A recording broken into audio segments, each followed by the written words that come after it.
propose to take questions 7 to 10 together. The Cabinet Committee E last met on the 22nd of November 2018. A date for the next meeting has not yet been scheduled. However, I met trilaterally with Minister Harris and Minister Donoghue to discuss health issues last week. In addition to meetings with the full Cabinet and Cabinet committees, I often meet with ministers on an individual basis to focus on particular issues. In this regard, I regularly meet with Minister Harris to discuss issues relating to our health service. The Government's continuing commitment to improve access to health and social services for the people of Ireland through investment across community and hospital services is reflected in the significant increases in health investment in recent years. This will see the highest ever level of health funding in the history of the state, around 17 billion. We've also committed 11 billion in capital investment over the next 10 years in the National Development Plan. However, in order to ensure meaningful and sustained improvements in the health service over the coming years, we also need to deliver a major programme of reform. The publication of the Sláinte Care Action Plan for 2019, the first of what will be annual plans, sets out in detailed and measurable ways how the ambitious 10-year reform programme can be delivered in advance this year. The first quarterly report has been completed, and quarterly reports will now go to Cabinet. An agreement has also been reached with the IMO on a major package of GP contractual reforms that will benefit patients and make general practice a more attractive option for doctors. This runs to a 40% increase in funding for general practice over the next 3 to 4 years. Minister Harris also recently launched the 20 million Sláinte Care Integration Fund for new models of health and social care, which will help share and scale up examples of best practice and encourage innovations in the shift of care to the community. On the 1st of April, primary care enhancements announced in the budget came into effect. That included reduced prescription charges for people over 70 with medical cards, the reduced drug payment scheme charges and ceilings for those who do not have medical cards. A 10% increase in the GP visit card income thresholds also came into effect, meaning that more low-income families will qualify for free GP healthcare. A new HSE board has been appointed and is being established in law to strengthen management, governance and accountability of the HSE. Appointments of the board have been made on an administrative basis after these positions were advertised through the State Board process operated by the Public Appointment Service. Following an open competition by the Public Appointment Service, Mr Paul Reid has been appointed the new Director General of the HSE and is expected to take up the position on the 14th of May. Finally, a new contract for staff nurses has been agreed with the INMO, SIP2 and others following discussions at the Labour Court, and this will result in an increase in pay for staff nurses, but also some important changes in work practices. Lou McDonald, please. Well, Taoiseach, news broke at the weekend that private patients are now able to access cancer drugs that are denied within the public system. I think that this is a very disturbing and a very, very worrying development, not because, let me emphasise, not because those with private health cover can access drugs that they need, but because public patients would be denied equal access. Taoiseach, you know, the drugs approval process for public patients has hit a brick wall in recent years because the HSE's budget for new medicines is being completely underfunded. So it's political decisions that have caused this, decisions made by the current minister and indeed former ministers, yourself included. And this differential between public and private undermines the public health service. It makes a mockery of Sláinte Care, which has a focus on the elimination of the subsidy provided for private health care.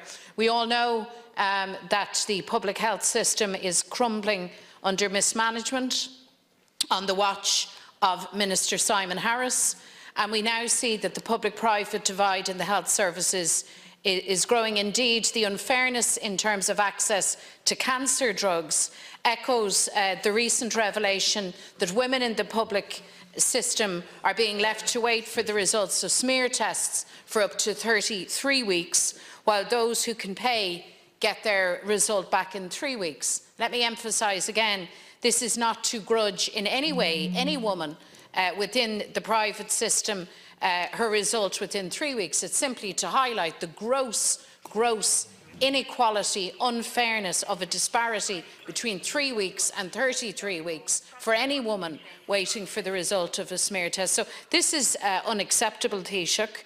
None of this is accidental, by the way. This is the outworking, the logic and the consequence of government policy. So whatever you're doing at your meetings with Minister Harris, bilateral, trilateral or otherwise, you're not getting to the root of the issues and the inequities within our system. The next is tabled Deputy Howlin, Brendan. Taoiseach, SIP2 has begun to ballot 17,000 hospital support staff over the implementation of pay rises following the evaluation of individual roles. This was a firm commitment made to SIP2, who have abided by the terms of the Lansdowne Road Agreement, negotiated freely in 2015. The roles of those staff was to be evaluated, has been evaluated. My understanding is that both the Department of Health want to fulfil the obligation, as do the HSE, but that there is a blanket refusal by the Department of Public Expenditure and Reform to comply with the solemnly agreed agreement under Lansdowne Road that this grade, relatively low-paid grade of workers, would have their skills re-evaluated by an independent mechanism, and that the results of that mechanism would involve regrading. That has been done, but it's not to be implemented.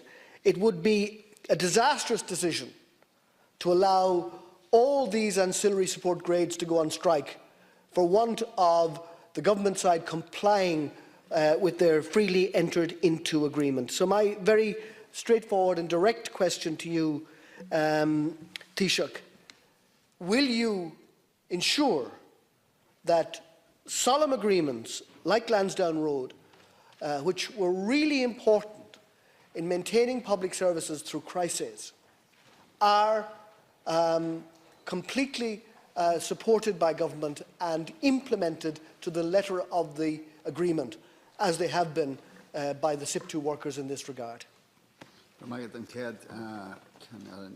Joan Burton. Thank you. Minister, or Taoiseach, I should say, I'd like to ask you what happened to the Fine Gael government promise that there was going to be a 4-week turnaround for the Fair Deal scheme. And the Fine Gael government also promised farm families that the arrangements and the qualifications for Fair Deal would be improved and changed in order to give more farm families access to the scheme.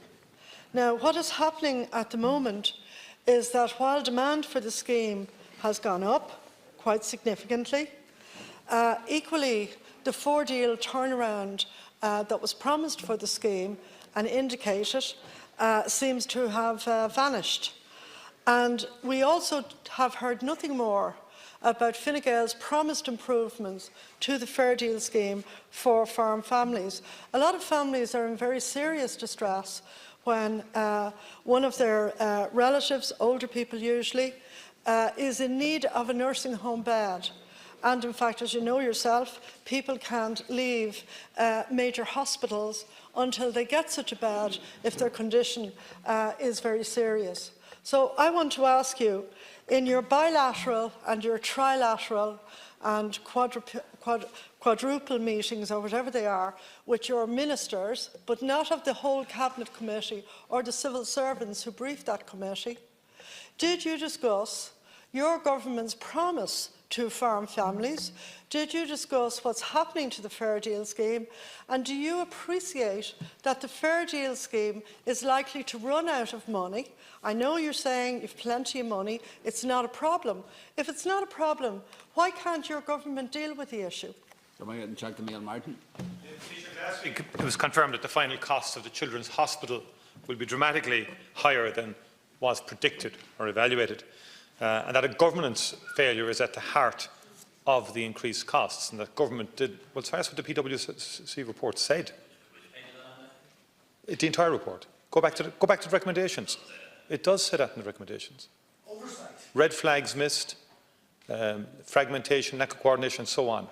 You live in a different planet, Taoiseach, and some of the ministers do when it comes to what reports say and your interpretation of them and your presentation of them. The bottom line is, one of the central recommendations is the absence of any challenge at government level about public infrastructural projects.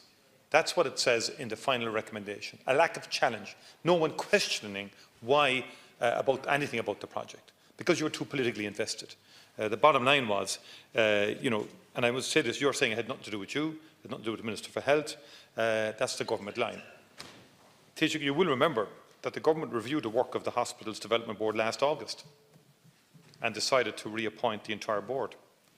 Now, this was over 9 months after the Minister became aware that there was a significant overrun in costs underway. And it was at the end of a period when senior members of government seemed to spend half their time putting on branded hard hats and talking about how everything was perfect at the hospital. Can you explain, Taoiseach, why you appointed a board last year, which you are now reported in various newspapers to be angry with? And can you also say, if you're sticking to the line, that a massive overrun on the project has no implications for any specific projects under the NDP? And I listened earlier to Deputy Howlin's comments. There is an air of unreality about a lot of the projects that have been committed. And when you compare the commitments and the announcements to the reality of progress on the ground in terms of these projects, there's a yawning gap and in terms of the distance between rhetoric announcement and actually delivery on the ground. Health is in real difficulty and in crisis. The A&E departments, think of Limerick, consistent pattern. In University Hospital Cork, you had the situation of a code black alert. I referenced a fair deal a while back, earlier today. I've quoted it from a letter. When funds become available, we can allocate the funds to an individual. That's 6 weeks ago. This is not the demand-led scheme that we believed it to be. And likewise, 10 million apparently was put into the estimates for new medicines. How real was that from the outset? Okay. There was never any prospect of new medicines being made available within a 10 million cost parameter. And the idea now that very valid and important immunotherapies are only available to patients via private health insurance, I think is a damning indictment of where we stand in terms of all the advancements we made in earlier decades on clinical trials for cancer and in terms of developing new drugs and people on the new therapies. Barrett, I'm trying to get to the Taoiseach, a very simple question, really. Do you think it is immoral that somebody who receives the pretty devastating diagnosis of cancer, but who happens to be a public patient and doesn't have or can't afford extortionate levels of private health insurance, may have less chance of surviving their cancer because they may not be prescribed drugs that others who have private health insurance would get to improve their life chances? I think that's immoral. I mean, a two-tier health system is outrageous, but two-tier cancer treatment is obscene. And I want to know, what are you going to do about it? Because that's just not acceptable.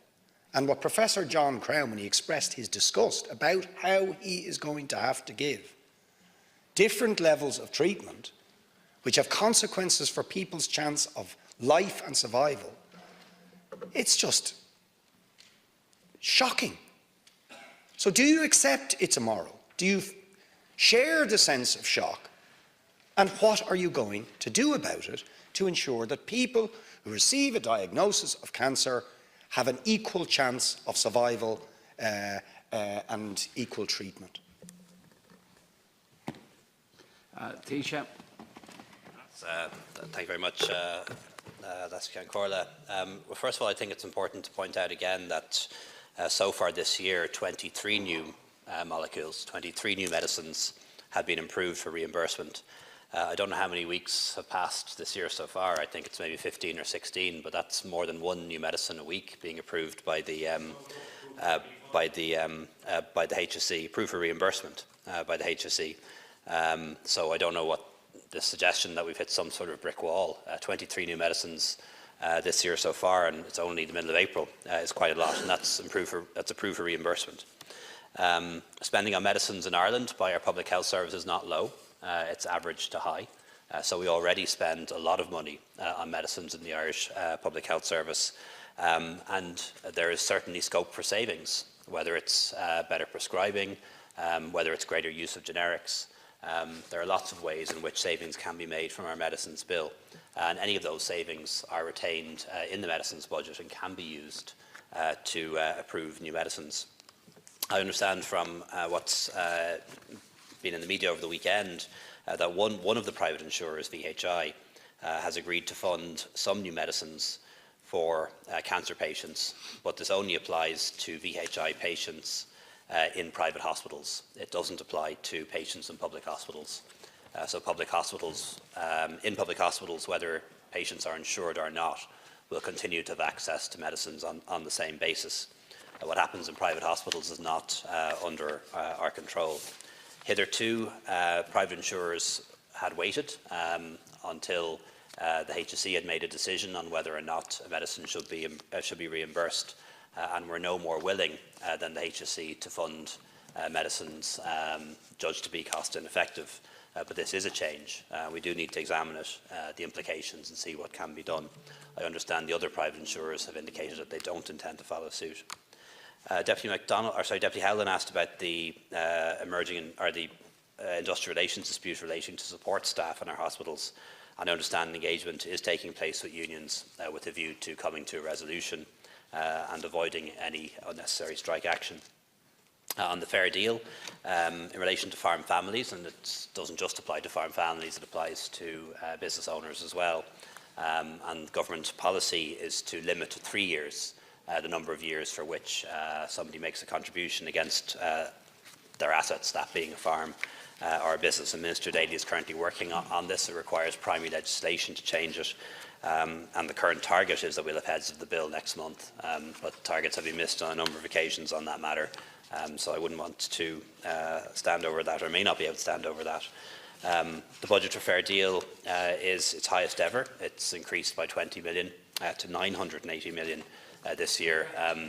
It certainly has not all been spent or anything remotely close to it. And the target time for approvals is still 4 weeks. Deputy McDonald mentioned many of the problems and failings that exist in our health service, and she was totally within her rights to do so. But I think on the same basis, for balance and accuracy, it's worth pointing out some of the good things that are happening in our public health service. And we should acknowledge that. The good experiences that most patients are having, the really hard work of our professional staff in our health service. We should find some space to talk about some of the good things that are happening. And just to give a few examples, reduced cost of healthcare kicking in this month, reduced prescription charges for those over 70 with medical cards, reduced DPS charges for those who don't have medical cards, the progressive extension of free GP healthcare, starting with the under 6s and over 70s, moved on to all children with severe disabilities after that, those in receipt of the DCA, carers, people in receipt of the carers allowance and carers benefit last year, a 10% increase in the income limits this year, bringing in more low-income working families into free GP care. And we've signalled our intention to extend free GP care to children aged 6 and 7 next year, 8 and 9 the year after, and 10 and 11 the year after that. At long last, an agreement with GPs to increase resources and activity in primary care, a 40% increase in resources over 3 to 4 years, and GPs taking on new work, particularly in the area of chronic disease management, which I think will make a big difference in the longer term. A new staff nurse contract, which provides for pay increases for them, but also important work practice changes that we need to reform our health service. A patient experience survey that shows that 83% of patients in our public health service say that they had a good or very good experience of our health service. A considerable reduction in waiting times for operations. If you compare us with where we were 18 months ago, those waiting more than 3 months for operations is down significantly. So 18 months ago, the number of people waiting to have their veins done for more than 3 months. I'd like to use the figure of more than 3 months because no matter how well we run a health service, we'll always have people waiting 2 weeks or 4 weeks or 6 weeks. So the figure I use is those waiting more than 3 months for the purposes of this. For veins, it's gone down from 2,000 to 724, down more than half. Angiograms from 2,000 down more than half to 914. Cataracts, 8,000 down more than half to 4,000. Hips and knees, down from 2,400 to 1,777. And kids waiting to have their tonsils removed has gone from 2,600 down by 3/4 to 764. So some real improvements there. Done through the Dream Birth Fund, yes. Not entirely, but in part. But working in a very different model to what was done in the past. Yeah, and there's more to that story than your own negotiating team told you, but I'll tell you about it sometime. Extra beds obviously being provided in the system, again reversing a Fianna Fáil policy on this occasion of taking hospital beds out of the system. Fianna Fáil and the Greens in government, as deputies will remember, even before the financial crisis, started reducing the number of beds in the hospital system.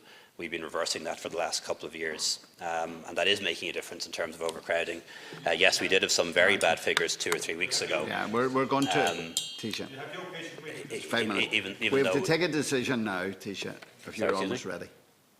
We have to take a decision. We have 7 minutes left for the next group of questions. I guesstimate that it'll take the Taoiseach because of the length of the reply, about 4 minutes. So do you want to continue, or we move on and have this as the first one tomorrow? Is the Taoiseach's department's input into Brexit? Sorry? Or go to the next group of questions, and it'll take the Taoiseach about 4 minutes to give a reply, and there'll be 3 minutes left for questions, and there'll be no reply to the supplementary questions. Do you want a quick supplementary on this one? Right. Well, okay, Taoiseach. I hadn't. Well, will you use it? Will you use it in the supplementaries? Sorry.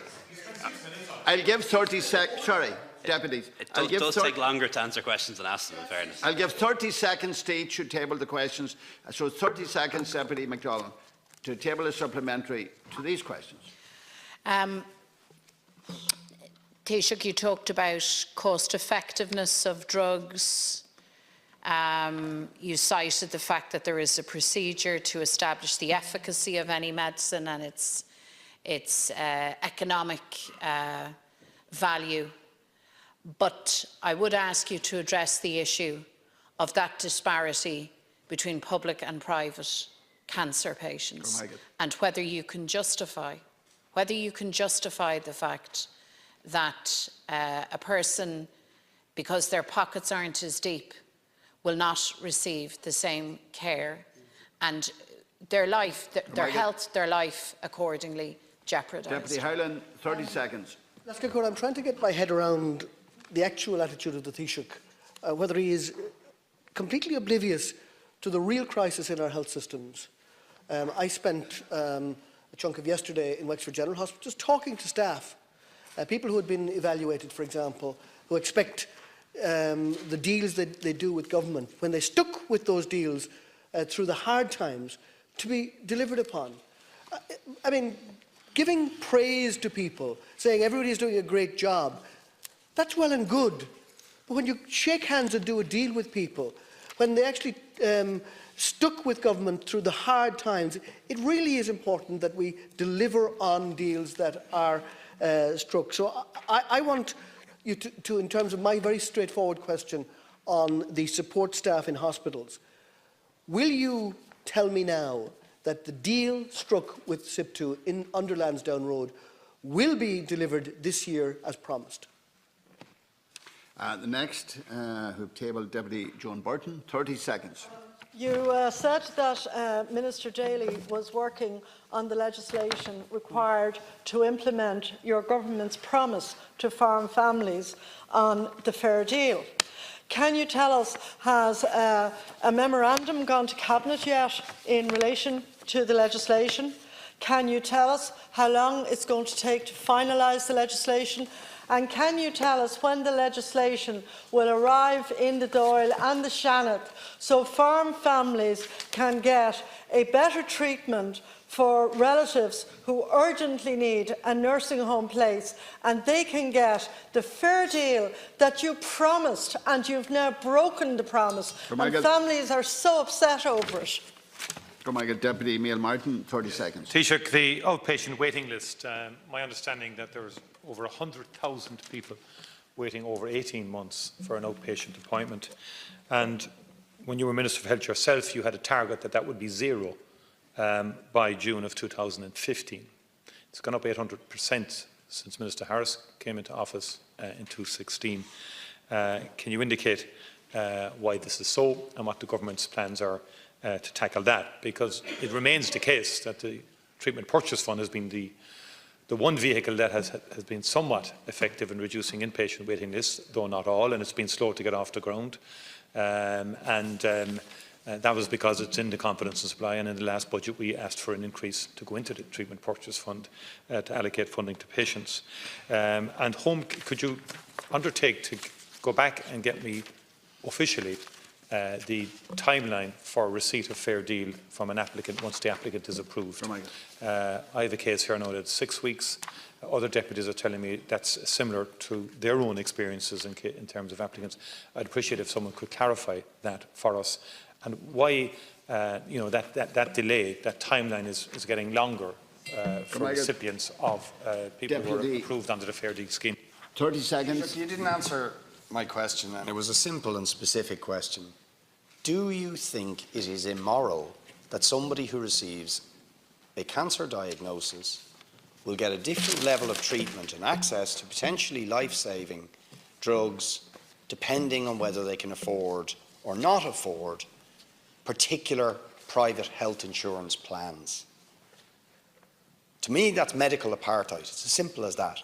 And whatever about in the generality of a two-tier health system, which is unacceptable, in cancer care, do you think that is acceptable? And if you don't, do you think it's immoral? And if you think it is, what are you going to do about it? There are 2 minutes left, Taoiseach. Make the best of them. Thanks. I think I had thought I'd answer Deputy McDonald's question, but just to give my answer again.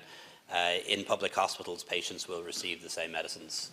Whether they have VHI or any other form of private health insurance will not make any difference.